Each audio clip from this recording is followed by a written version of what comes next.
लोकसभा चुनाव की शुरुआत हो चुकी है। इस निमित्त हम लोगों के घोषणा पत्र की भी बात आप सबों के सामने आ चुकी है और निश्चित रूप से चुनाव है तो हमें रोज इस तरह से मिलना होगा, आपसे बात करनी होगी, आपके माध्यम से सभी लोगों तक जो आम आदमी है उस तक अपनी बात पहुंचानी होगी। उस निमित्त इस प्रेस कॉन्फ्रेंस में उपस्थित तमाम पत्रकार बंधुओं, हमारे साथ मंच पर उपस्थित हमारे अखिल भारतीय कांग्रेस कमेटी के प्रवक्ता ज्योति कुमार सिंह जी, हमारे मीडिया के प्रभारी राकेश सिन्हा जी, रियाज अंसारी जी, ऋषिकेश सिंह जी, संगठन के महासचिव अमूल्य नीरज खालको जी, सोनल शांति, रिंकू तिवारी जी। हम लोगों का घोषणा पत्र जारी होने के बाद आपने देखा है कि किस तरह से प्रधानमंत्री जी बौखलाहट में अनाप शनाप अनर्गल बयानबाजी, अनर्गल भाषण दे करके कहीं न कहीं अपने आप को केंद्र बिंदु में रखना चाहते हैं। जनता से वो पूरी तरह से नकारे जा चुके हैं। अपने 10 साल के कार्यकाल के बारे में बताने को उनके पास कुछ भी नहीं है।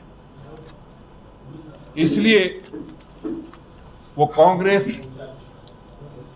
के मैनिफेस्टो पे चर्चा कर रहे हैं। एक उनकी सबसे बड़ी आदत यह है, या भारतीय जनता पार्टी के नेताओं की आदत है, पूछिएगा चाचा का नाम बताएंगे मामा का, पूछिएगा मामा का नाम बताएंगे फूफा का, क्योंकि अपने पास उनको कहने के लिए कुछ भी नहीं है।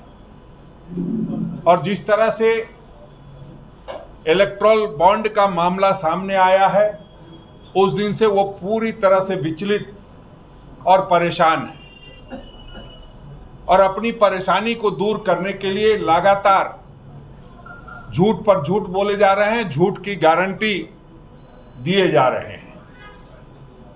ऐसे में हम लोगों का दायित्व बनता है कि जो जनता को एक बार फिर से गुमराह करने का वो प्रयास कर रहे हैं, उसको हम विफल कर सके। उनको अपने ही जो उन्होंने सर्वे कराया है या जो सरकारी माध्यम से सारी बातें उन तक आती है, उनको बताया गया है कि आप इस बार पूरे 123 सीट जो है आपके कम आ रहे हैं और उस वजह से वो बहुत परेशान दिख रहे हैं और लगातार सिर्फ और सिर्फ कांग्रेस पर हमला करके, कांग्रेस के मैनिफेस्टो पर हमला करके वो अपनी ओर ध्यान आकृष्ट कराना चाहते हैं। उनको ये बर्दाश्त नहीं है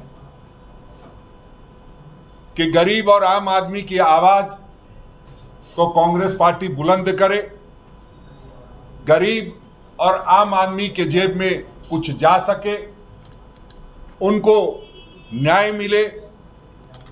जब से आदरणीय राहुल गांधी जी ने भारत जोड़ो न्याय यात्रा की और उससे पहले भारत जोड़ो यात्रा की, उन्होंने लगातार लोगों से, युवाओं से, नारी से, पिछड़ों से, अगरों से, दलितों से, आदिवासियों से,